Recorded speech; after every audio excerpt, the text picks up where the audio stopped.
Buen día. El día de hoy estoy con Steven Backhouse porque vamos a hablar de el libro que recientemente ha sido traducido al español, de Historia Esencial del Cristianismo. Esta es una traducción de un libro en inglés que, y nos va a contar más Steven, busca retratar toda la historia del cristianismo, busca condensarla en una sola publicación de forma bastante interesante, entrelazando la historia, la teología y el cristianismo en sí mismo. Así que vamos a hablar con Steven y vamos a indagar un poco más de este tema y de esta interesante propuesta que ahora tenemos en español. Hi, Steven. Welcome. Oh, Nice hello, to have you Bruno. here today. Nice to see you. Let's get started. One of the first questions that I had is, and we're talking a little bit about this. Yeah. This book, now translated in Spanish, is called something like Essential History of Christianism. Okay. And in English, it's called Essential Companion to Christian History. Yeah. And I've been reading it, looking at it, and I don't know how to define it. Is it a book? Is it an encyclopedia? Because it's very graphic, has a lot of content to it. How Yeah. will you explain it to someone that is encountering the title? You're like, okay, I like history, but what is it? So, okay, that's a very good question. So the way I thought of it when I wrote it was I had just finished. So I'm a theologian. I'm trained as a theologian, and I have undergraduate and masters and a PhD in theology. But I was also aware that when I come across certain names or ideas in my studies, I didn't really know necessarily what the context was and where that belonged. And what I thought was, I need like a first stop. I don't want the last word on something. I want to just know what's the first word. What is my way of quickly understanding at least the beginning of who this person was or where this idea came from, and then that will help guide me. If I need to know more, then I'll do deeper research. But I found that I actually missed even just that first step.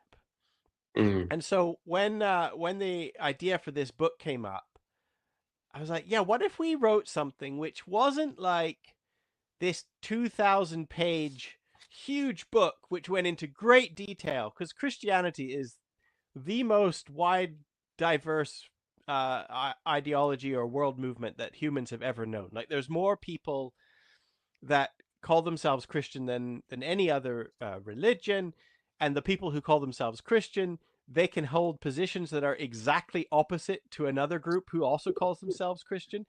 So it's a very complicated, wide-ranging set of ideas.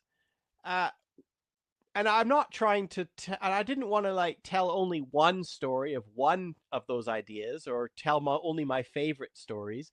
I wanted a book that would help people just get a sense of who these different people were or who the different movements were, without trying to like defend any one of them or without trying to pretend like mm.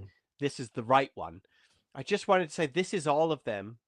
Uh, and if you want to know more, here's some resources. There's some other places you can go. So my book, in a way, is not the last word; it's the first word on church history. So pretty much any theologian or leader or movement gets mentioned at least once.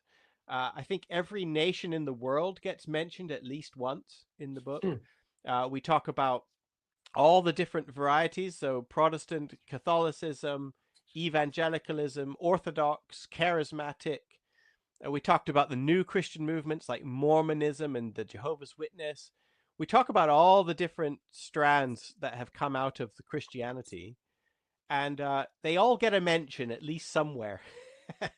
So that's my idea. Is like, can we create something that is interesting and Mm. a reference for people without going into so much detail and depth that they get turned off. Okay, okay, this is interesting, and thank you for putting it that way. And I just want to share like the index for people to see that Yeah, it goes through the whole history, yeah, like from year, first year after Christ, Anno Domini, yeah. until the 2000s. Yes, And I stopped at My 2000. yeah, yeah. After that, it's history still being written. But Yeah, my question is, how do you choose? Because yeah, as you said, everyone gets mentioned, yeah, but I guess you inevitably need to leave some stuff out. yeah, If not, the book will go on forever. yeah, How do you choose who's more who needs to be there, who maybe doesn't make the cut? Because my question is like, for example, theologians like Karl Barth, for yeah. example. Many people disagree with him, and that is completely fine. But he is necessary to mention. But maybe Absolutely. there are other theologians that maybe you or you say, okay, I really agree with this person, but it's not as relevant. How do you make that Yes, that, yeah, that choice? that absolutely happened. So, uh, I think I made the choice through. Oh, well, there's two things I did. First of all, when I was researching, I had a whole. I compiled a list of different timelines of important events and people that had happened in each of the different centuries, and the different traditions, so Orthodoxy and Catholicism and Protestantism.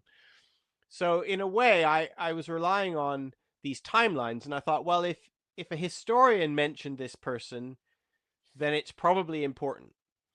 So in a way, I sort of was trusting that these people showed up in other historians' work because they were significant for some reason.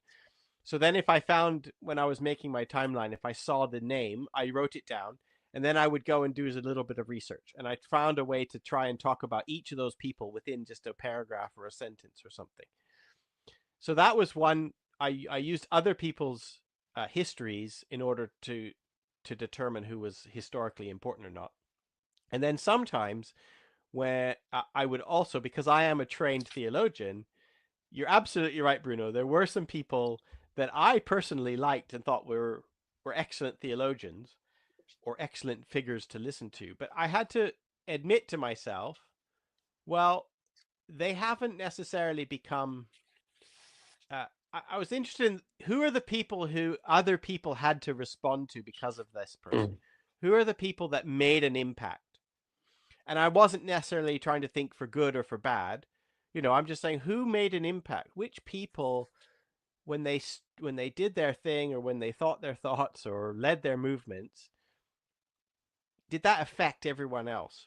And so I just tried to choose the people who were impactful, regardless of whether I liked them or not. In fact, most of the people who I mentioned in my church history book, I don't like. I mean, I'm not promoting them because I think they're excellent Christians. To be perfectly honest, there's a lot of people in this book. I mean, Christian history, it doesn't bear very much resemblance to the way of Jesus Christ. I mean, most of the people who show up in my book are they're warmongers, or they're generals, or they're extremely wealthy, or they have exploited the poor. There's a lot of the kinds of people who create history are not always the kinds of people that look and act like Jesus Christ. So mm. this isn't necessary. This isn't a book that's celebrating everything that's been done in the name of Jesus. That's Okay, and not what then this book is. yeah, and I think that's the nature of history, right? Yeah, And I wanted to ask you, why do you think it's important for every Christian to understand its history? Because I've heard this many times, like, why do you read a theologian that you don't agree with? And my answer is usually, well, because he's relevant. And yeah, therefore, even yeah, if I like him or not, it is important for me to understand his thought because it will impact our thought, whether we yeah, like it or not. But what yeah, would you say? Like, it's important for every Christian, not only people, that read theology and like to go into deep things, but for every yeah, Christian to understand history and Christian history, even if we yeah. disagree with many things. I mean, the first thing I would say is this isn't a history of Christian theology. It's a history of Christianity. So there's a lot of people in my book who would never call themselves theologians and who weren't trained as theologians. So it isn't a book about Christian theology. It's a book about Christians. Um, but I do think it's important for people to know about groups or movements that they uh, uh, here. Let me back up. I grew up an evangelical. Okay, I'm Hmm. Canadian. I now live in England, but I grew up in Canada. Um, and in the world I grew up in, evangelicals essentially assumed that they had invented Christianity. So the way I was brought up was that anybody who wasn't an evangelical like me was you were supposed to be suspicious of. So we didn't think Catholics were Christians. We didn't think liberals were Christians. We didn't think charismatics were Christians. You know, it was a mindset that was very much we are the right ones and everybody else is wrong and you should be suspicious of them. Mm. And uh, that is just a ridiculous point of view because it completely ignores the fact that evangelicals in the 1980s did not invent Christianity. Yeah. They came from somewhere. Their ideas came from somewhere. They are responding and reacting to other ideas that are in the world, and they don't even know it.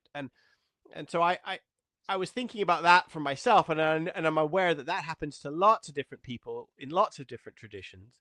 They're usually kind of assume that they are the right ones, or they are the ones who got it right, and everybody else has got it wrong. And I think it's good to know that that's not true. That in Mm. fact, the history of Christianity is a 2,000-year-old history of very different ideas with lots of people acting, sometimes for good reasons, sometimes for bad reasons. But uh, it's complicated. And if anybody tells you, like, we know exactly what the right answer is, or we know exactly how to be a Christian, well, they're wrong. They're not humble. They're ignorant. They're not aware of the actual truth of everything out there. And they're not wise guides. So, Mm. in a way, it's the idea of just introducing people to the idea that they didn't invent Christianity and that they're not the last word on it. There's lots of other ways of thinking about it. It's just for me a way to inject a little bit of humility Mm. uh, into a Christian culture, which I see often doesn't have any humility. So Mm. that's why I think it's important, and it isn't about trying to convert anyone. I'm not trying to convert evangelicals out of being an evangelical. I just want to remind evangelicals that they aren't the first or the last word in what it is to be a Christian.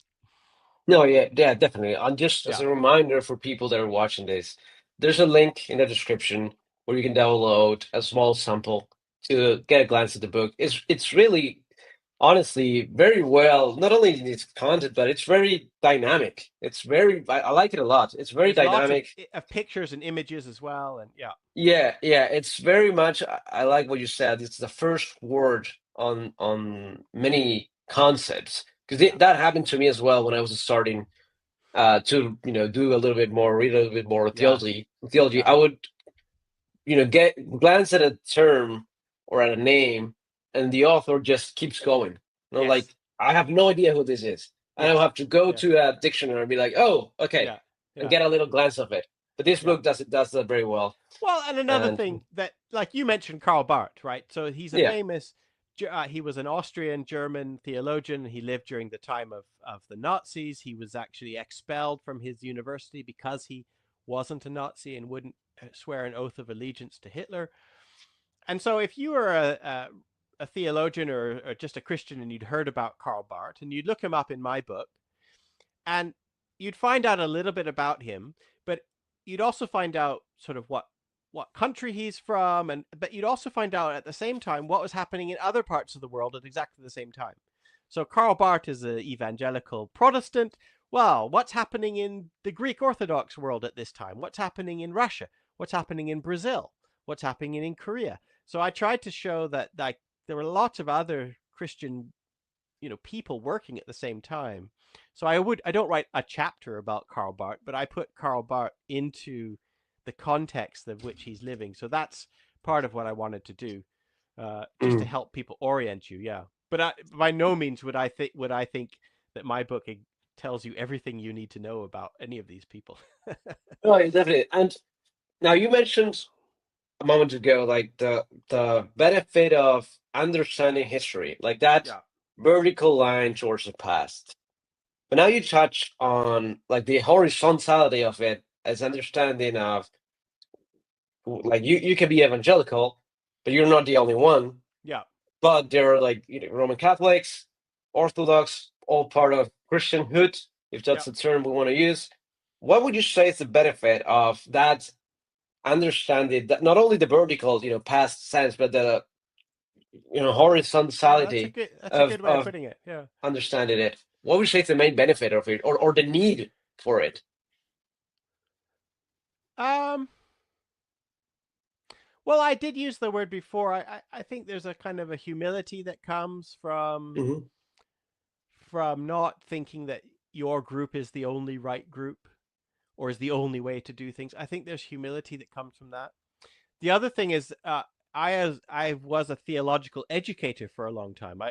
And so I would see lots of undergraduates. I taught at university as theology, and I would see lots of young people, sort of 17, 18, 19.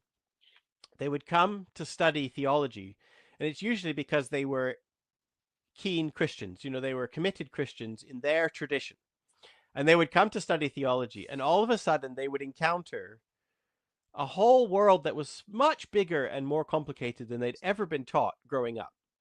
And quite often, those young people would have a crisis of faith, Mm. and they would think, oh, the thing I grew up with wasn't the only truth. It's not the only way to think it. So, for example, does hell exist, or is penal substitution, the cross of Jesus, is that the only way? Was Jesus crucified to save us from our sins, or is there another way of thinking about it? Or are there, I'm just trying to think of, like, is the Bible completely without error, or is it a human document? Right now, there are Christians on all sides of those arguments, and they're still Christians. But what would happen is I would have young people, they would learn that some of the things they were brought up to believe was the most important thing about being a Christian. They would all of a sudden realize there were lots of different ways of thinking about it. And they would lose their faith. Mm. And I thought, well, the fault is not that they started to study Christianity more deeply. That's not why they lost their faith. They lost their faith because they were grown up in such a shallow faith that Mm. at the very first moment that they encountered any difficulty, they lost it. Mm. And I thought, that's not good. I would like people to start to learn something a little bit less shallow and a little bit deeper, even from the beginning. They shouldn't have to wait till they're 19 or 20 to start to Mm. engage with the reality of Christian thought. It should happen a lot earlier. So Mm. that's part of why I think it's important as well. No, yeah, yeah, definitely. Yeah, I've seen that on many people that Yeah, they one block that is really non-fundamental gets shaken a little bit, and then yeah, the whole faith comes crumbling down. When it's yeah, like that doesn't need to happen. yeah. And It really didn't yeah, have to happen. Yeah, yeah, yeah, but for yeah, sure. that is great for the book. Now, regarding the book that as we saw, as like, from year one to 2000, Yeah. what are some? I think one of the inherent benefits that it has is that it. I think one of the inherent benefits that it has is that it allows you to see Yeah. many trends repeated. What are some of the trends that you would say get repeated along history? I seem like, just to mention some of them, like some old heresies get repeated today. But I don't know, Yes. like you've written the book. What great tendencies you see along the history of Christianity? Oh, that is a good question, Bruno. I mean, okay, so I do see some tendencies, and they're not all positive, but there is some positive things that come from them. So one of the things that you see is throughout Christian history, um, Christian persecution exists. So Christians are persecuted. That is absolutely true. But what you have to notice is that most of the time, the people doing the persecution are other Christians. Okay, Mm. that so many Christians have lost their lives or their livelihoods or been kicked out of their countries, not by atheists or or Muslims or Jews. They've been kicked out of their countries and killed by other Christians. And that is a trend that you see again and again and again. And that it's kind of related to the idea that you often see Christians uh, grab power. They seem to be very comfortable or think of their Christianity as being a route to power. So a lot of Christians you see throughout history assume that it's their right to run the country or to be the king or to be the boss or to be the general, and that part of being Christianity means being powerful. And so that they use their power to keep civilization going, to keep the peace, to keep the order. And along will come what often happens throughout history. What often happens is there will be other Christians within that world who say, wait a second, Jesus said, love your enemies. Jesus didn't kill his enemies. Jesus turned the other cheek. Jesus loved the poor. And they would bring up all these things which are true and are a great challenge to people who are trying to be powerful and running a country or an empire. You cannot run an empire following the way of the Sermon on the Mount. Okay? It is impossible. So there's a big difference between being a Christian and being a follower of Jesus. And this is one of the things you see if you study the history of Christianity, is that the history of Christianity is absolutely filled with Christians who are doing all sorts of evil and terrible things to each other. And they are Christian, but they're not following the way of Jesus. So quite often you see is that in Christian history, when people try to follow the way of Jesus, they are often persecuted by other Christians. And that was a trend that once I started to see that, I couldn't not see it anymore. You can't unsee it. And so there's People that, it's a negative because Christian power corrupts people quite a lot. When Christians have power, when they dominate over others, one of the very first things that disappears is anything to do with Christ, the way of Christ. On the positive side, the way of Christ does never disappears. It keeps coming up. You always can find people who are following the way of Jesus, but you usually have to look at the margins. You have to look at the edges of civilization. You don't look at the centers of power. You don't look at the White House or the Houses of Parliament or whatever centers of power there are. You look at the margins. You look at the poor places. You look at the refugees. You look at people who have voluntarily chosen to not be violent, to not kill their enemies, to live a life not of material possessions. And there you will start to find the way of Jesus. And so that it's not dead, it's just been pushed to the margins. And so I kind of see a negative and a positive at the same time, is that both those things are always present and neither of them have ever disappeared completely in the history of Christianity. Interesting. I remember an author of Clie, Lucas Magnin, which the audience will probably recognize. He wrote a book recently, and he said something like, one of the factors that change church when it stopped being the marginal, Yeah. movement, and it Yeah. started being the incumbent. Yeah. That it's now, you're not the outsider, you're the Yeah. insider, you're part of the Exactly. main Yeah. trend. Yeah. It's that factor of being outside of the center, being a little bit on the margin that Yeah. allows you to not worry maybe about power and structure and that type of thing. I And mean, it's not a mystery. You look around today and you identify the politicians who talk about Jesus the loudest. Without exception, they're the ones who care for things that are the exact opposite of anything Jesus would have cared about. It happens all the time. All and the what time. would you say? Well, yeah, definitely. I think that is evident in the book, and that's a great, reason to look at history. What would you say right now for Christians that want to know the history and that want to be useful Yeah. and by God, be useful to the gospel? What would you say is one of the main challenges, one of the main areas of focus that Christians should, look into, given the history that we have? Yeah, Well, given the more than 20 centuries of history that we have. I do think so. What I've noticed, what really happens is a lot of Christians today, most Christianity, the majority, the vast majority, Orthodox, Catholic, or Protestant of Christians today, they like and defend Christianity a lot.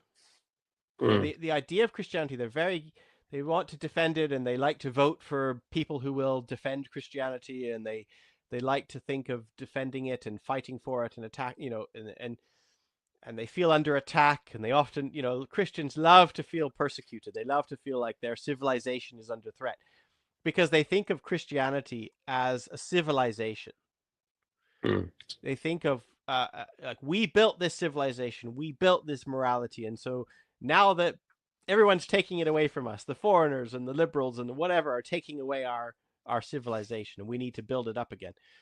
And the thing is, they've kind of utterly forgotten that Jesus didn't come to start a civilization, you know, and that the early church, the earliest followers of Jesus, didn't think they were starting a civilization. They weren't trying to be in charge of anything. They weren't trying to make laws or defend the borders or set, tax laws. They weren't trying to do any of that. They were trying to do communion as good as possible. They were trying to create spaces where everyone was welcome, where they were like committed to following the way of Jesus, and they recognized that that was going to put them out of sync with their wider culture, whatever culture they were born into. That was what baptism originally meant. It meant that you die. When you went into the water, you died to the culture that you were born into, and you rose again into the Jesus movement. The idea was that being a follower of Jesus made you a less reliable citizen. It meant that you were not patriotic, right? So now Christians think patriotism is a virtue. The earliest followers of Jesus thought patriotism was a vice. It was a temptation. You had to defend yourself against it because it was a temptation to be a part of a civilization that didn't have the way of Jesus as at its heart. So I feel like to study Christian history is useful for Christians because they need to notice that the history of Christianity is the history of power and wealth and domination and violence and success. It's a massively mm, successful movement, mm, but it's not, almost not ever, a Christ-like movement. And I think that Christians need to be aware of that, right? That can they be followers of Christ and not just Christians? Because those aren't the same thing.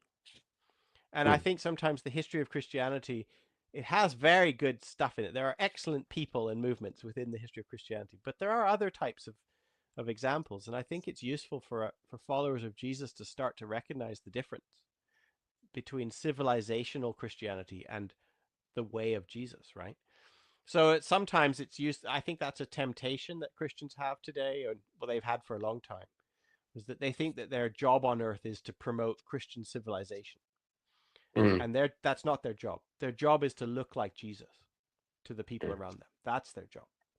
mm. Yeah, yeah, definitely interesting, and I agree. Now, going into maybe lighter stuff, that the book again goes 2,000 years in history. Yeah, What is one time period, and it does it in blocks of 100 years? yeah. What is one time period that you would say is usually glanced over, that is usually Oh, not studied, but people should actually look into it? I don't know if it's glanced over. I don't know if that's true, but the one that I find really interesting is the 19th century, so the 1800s. Okay. Especially like the 1800s in Europe and also North America. But in the 1800s is when you started to get things like the invention of the radio. You had a very strong newspaper culture. You had lots of literary works and people sort of using information to try and persuade each other. You had the invention of mass transit and travel. You had trains and steam engines and boats and automobiles. You had the invention of a lot of the things that we now deal with now. And it's interesting to watch 19th century Christians start to deal with the modern world. Hmm. And you see what happens. You see how often Christians are right at the front of all these things. They're not often, I mean, we sometimes think of Christians as very old fashioned, but the reality is often it's Christians are often at the beginning of some of these movements, and they're Mm, sometimes the first adopters of new technology. But then there are also people who recognize how where this could go or how inhuman this could be. So, like, I love a philosopher named Soren Kierkegaard, who's a Danish philosopher, and he was, right in the middle of the 1800s. He died in 1855, and he's this 19th century guy. He's living in a modern age with lots of journalism and mass transit and travel and all the things of modern life that we recognize. And he was so aware of how like dangerous this could be to humans who stop thinking of themselves as people and start thinking of themselves as just a cog in a machine or just a unit in a big system. And I find that really interesting, that the kinds of words and the sort of way that Kierkegaard writes about being a follower of Jesus in the modern age in 1855 is extremely relevant to what it is to be a follower of Jesus in our age now in 2025. And I just find that I feel like going to some of those people who are living at the beginning of the modern age is to be a very useful way of thinking about how we live now. So I think mm, maybe we get overlooking that. We think, oh, that's old fashioned. They have nothing to say to us. And I actually think maybe they have a lot more than you think, because they're at the beginning of it all. And Christians quite often are very good at knowing where it's going to go. And mm. often those 19th century writers and prophets and preachers, they know what's going to happen. And so they're warning us about it. So I like that, the 19th century. Yeah, yeah, you're right. There's sometimes this tendency of thinking like we are the smartest people that have lived Ah, along history. yeah, Like, well, you see many of the developments, yeah. hundreds of years ago. You're like, that's pretty smart. It's Oh, not yeah, like, maybe we have different tools, and sure, yeah. history evolves, there's different developments, but they were very smart people Very smart. hundreds of years before us. Very smart. And it's Um, interesting how often some of the things remain the same. So if you had to read, like I had to do some work, for my book, I had to look at, I don't know, people in the Middle Ages, in the 1400s, and the way they write about prayer. You read some of them, St. John of the Cross or Teresa of Avila, like these are these Christian mystics, and the way that they write about prayer, and they have a personal, you know how evangelicals say you must have a personal relationship with Jesus.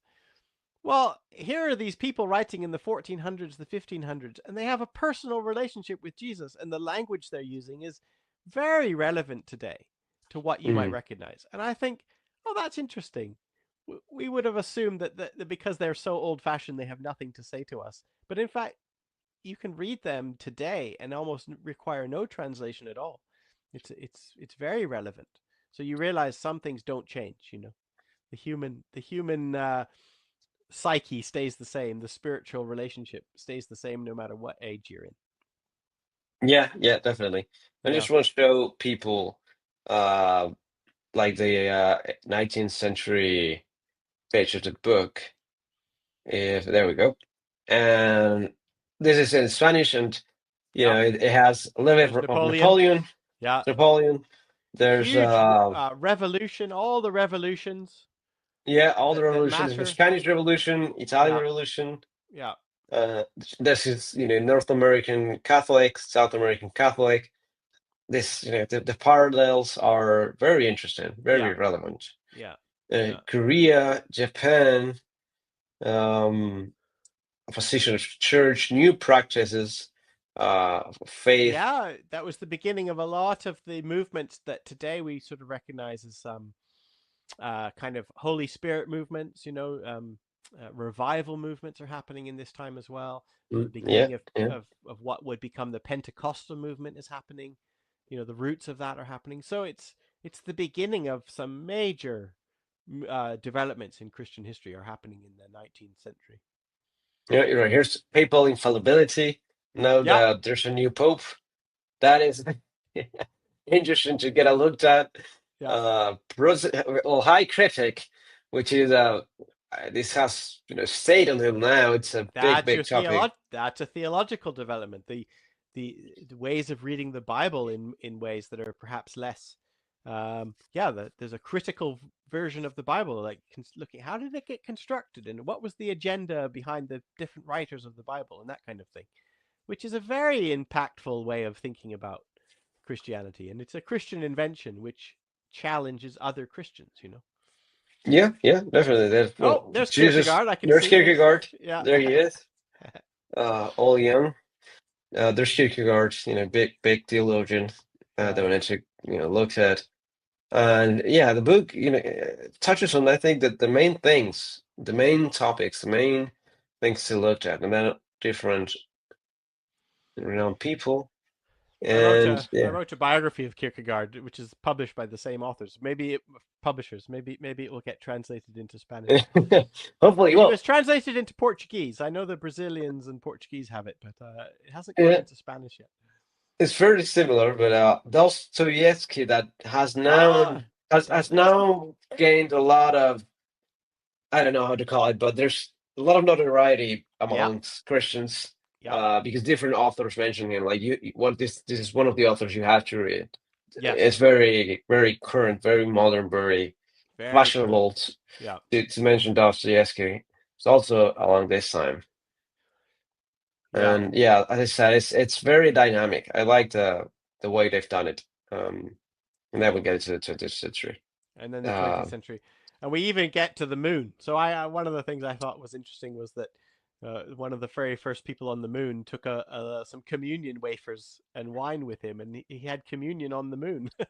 yeah, yeah, So yeah. Christianity has even gone off planet. That's how far it's come in Yeah, 2,000 yeah. years. I know, like recently, one of the astronauts that he got like stranded there, Yeah, they had to wait a prolonged period of time. yeah, he did. Yeah, People were in the space amazed at station. how he asked, I believe his brother, I don't know if his brother was a pastor, but he Okay. asked to be, like streamed into the Sunday service. Oh, And they fascinating. asked him like why? And he was like, because I am a Christian and Yeah, I right. need that. And Yeah, especially if you're stranded in space, that gives you a sense of isn't that purpose, fascinating? and yeah, Yeah. it's people were amazed at it. Yeah, And and I yeah, like those stories. I like to tell those stories, and then we're not trying to make a judgment about what kind of Christian that astronaut is. We just want to say, isn't that interesting that this religion that started 2,000 years ago is now still happening in a space station, like I think that's just fascinating. And it's also the story that you can't really tell. I mean, that doesn't happen very often. There's something quite unique about the Christian story, all the good things and also all the bad things, but it's still quite an exciting story to tell. yeah, definitely. Now, start to close. We talked a little bit about all the theological implications, how history and theology and Christianity all intertwine in Yeah. different ways towards different outcomes. What would you say to a new Christian that is starting in his faith, that wants to obviously read the Bible, is starting to learn? What would you say to that type of Christian about learning history, learning Christian history, Uh-huh. to motivate that person? What could you say to them?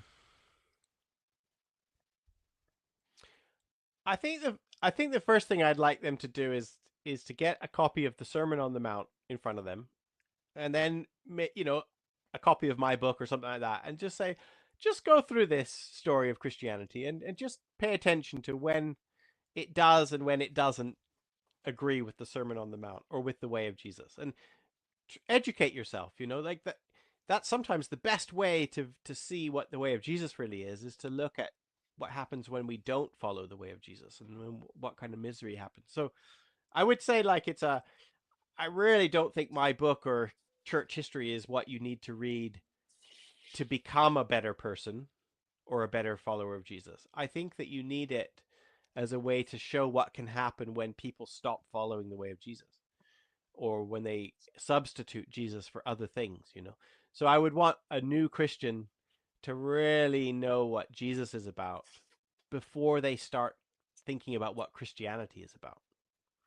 Mm. I think that would be something and you need both of them, but if you're a Christian who doesn't know who Jesus is, then what is the point?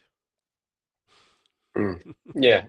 No, you're definitely Yeah, right, and I think yeah, there's a trend of defending Christian values or defending yeah, Christianity yeah, more than being a for Christian, sure, and for I sure. say usually Yeah, God doesn't need people to defend him. to defend him. And also, I would say, like, the people who are defending Christianity or defending Christian values, those are the people who are persecuting other followers of Jesus Mm. again and again and again. Those two things go hand in hand, and we have to pay attention to that and not ignore that, right? So that's one thing I'm actually now suspicious whenever I see somebody or a politician or a preacher talking about defending Christian values. I'm immediately on guard because I Mm. know that those two things do not actually go very well together. In If you look at the history of Christianity, Yeah. You see yeah, the history, and history repeats itself yeah, many times, and you see many people times, saying, yeah, I'm going to defend this, and yeah. many times it's just an excuse. Yeah, and it really kind of it doesn't take much to realize it's because people want power. They want to dominate. They want to be in charge.